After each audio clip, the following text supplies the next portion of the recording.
আজ আমার উপস্থাপনায় তোমরা শুনবে উপেন্দ্র কিশোর রায়চৌধুরীর বোকা বাঘ গল্পটি। তাহলে চলো শুরু করা যাক।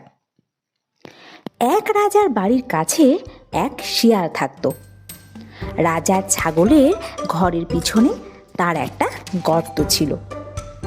রাজার ছাগলগুলো খুব সুন্দর আর খুব মোটাসোটা ছিল।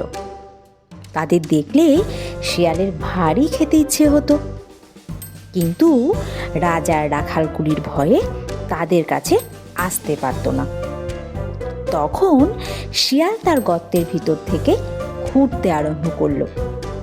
খুঁড়ে খুঁড়ে তো সে ছাগলের ঘরে এসে উপস্থিত হলো, কিন্তু তবুও ছাগল খেতে পেল না।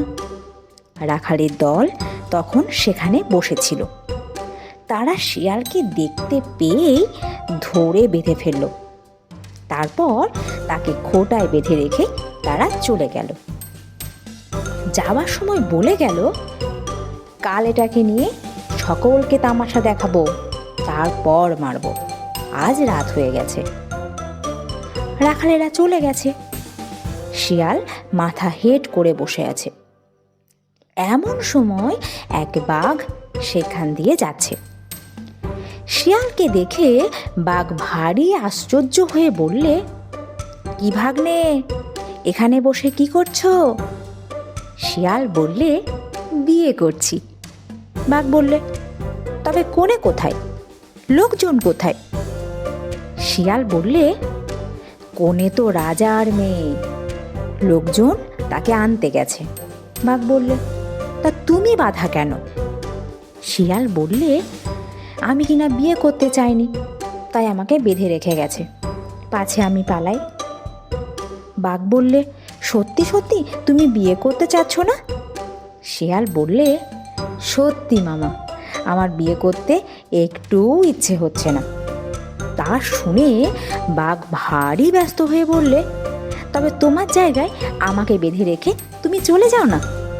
শিয়াল বললে, এক্ষুনি তুমি আমার বাঁধন খুলে দাও, তারপর আমি তোমাকে বেঁধে রেখে যাচ্ছি।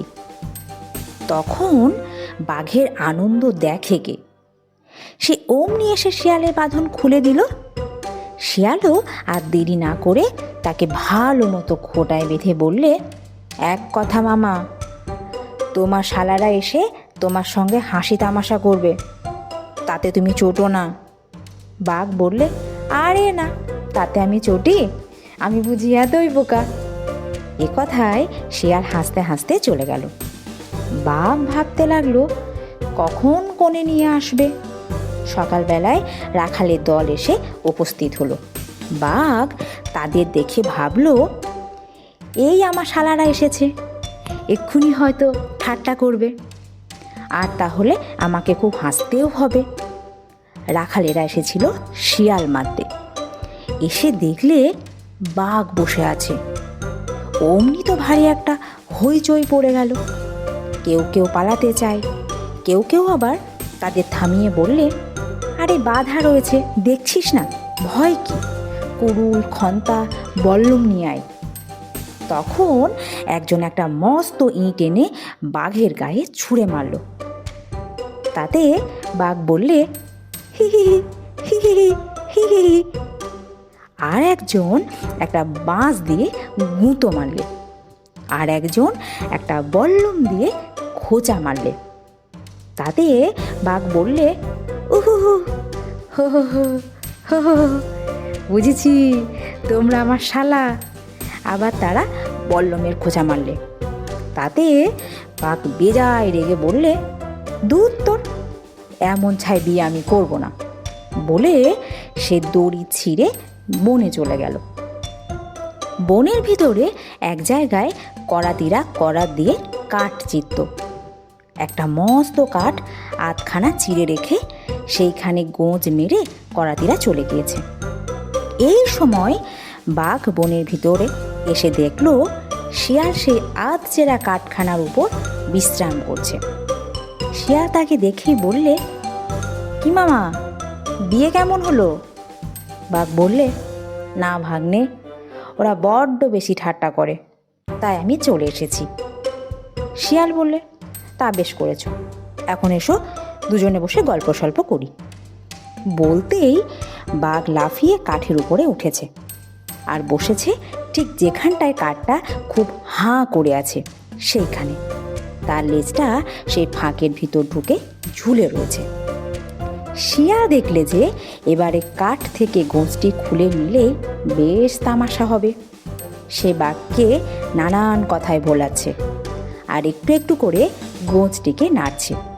নাড়তে নাড়তে এমন করেছে যে এখন টানলে সেটা খুলে যাবে আর কাঠবাঘের লেজ কামড়ে ধরবে। তখন সে মামা গেলুম বলে সেই গোঁজ শুদ্ধ মাটিতে পড়ে গড়াগড়ি দিতে লাগলো। আর বাঘের যে কি হলো সে আর বলে কি হবে। কাঠ লেজে কামড়ে ধরতেই তো সে বেজায় চেঁচিয়ে এক লাফ দিল। সেই লাফে ফটাং করে লেজ ছিঁড়ে একেবারে দুইখান। তখন বাঘ ও শিয়ালের সঙ্গে মাটিতে গড়াগড়ি দিতে লাগলো। বাঘ বললে, ভাগ্নে গেলুম, আমার লেজ ছিঁড়ে গেছে। শিয়াল বললে, মামা গেলুম, আমার কোমর ভেঙে গেছে। এমনি করে দুজনে গড়াগড়ি দিয়ে এক কচু বনে ঢুকে শুয়ে রইল। বাঘ আর নড়তে চড়তে পারে না, কিন্তু শিয়াল বেটার কিচ্ছু হয়নি। সে আগা গোড়ায় বাঘকে ফাঁকি দিচ্ছে। সেই কচু বনের ভিতরে ঢের ব্যাঙ ছিল। শিয়াল শুয়ে শুয়ে তাই ধরে পেট ভরে খেলো। বাঘ তো বেদনায় অস্থির। সে ব্যাঙ দেখতেই পেল না, খাবে কি? কিন্তু তার এমনি খিদে পেয়েছে যে কিছু না খেলে সে মরেই যাবে। তখন সে শিয়ালকে জিজ্ঞেস করলে, ভাগ্নে তুমি কিছু খেয়েছো নাকি? শিয়াল বললে, আর কি খাবো, এই কচুই খেয়েছি। খেয়ে আমার পেট বড্ড ভেবেছে। বাঘও আর কি করে, সে কচুই চিবিয়ে খেতে লাগলো। তারপর গলা ফুলে মুখ ফুলে সে যায় আর কি। তা দেখে শিয়াল বললে, কি মামা কিছু খেলে? বাঘ বললে, খেয়েছি তো ভাগ্নে, কিন্তু বড্ড গলা ফুলেছে। তোমার তো পেট ফেপেছে, আমার কেন গলা ফুললো? শিয়াল বললে, আমি কিনা শিয়াল আর তুমি কিনা বাঘ, তাই। লেজের ব্যথায় আর গলার ব্যথায় বাঘ 16 দিন উঠতে পারল না। এই 16 দিন কিছু না খেয়ে সে আধমরা হয়ে গিয়েছে।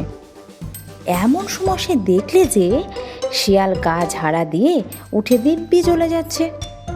তাতে সে আশ্চর্য হয়ে জিজ্ঞেস করলে, কি ভাগ্নে, তোমার অসুখ কি করে সারলো?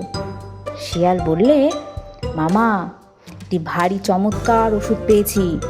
আমি আমার হাত পা চিবিয়ে খেলুম আর তক্ষুনি আমার অসুখ সেরে গেল।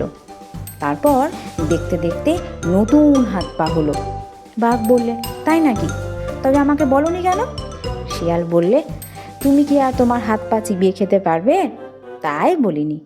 এ কথায় বাঘ ভীষণ রেগে বললে, তুমি শিয়াল হয়ে পারলে আর আমি বাঘ হয়ে পারবো না?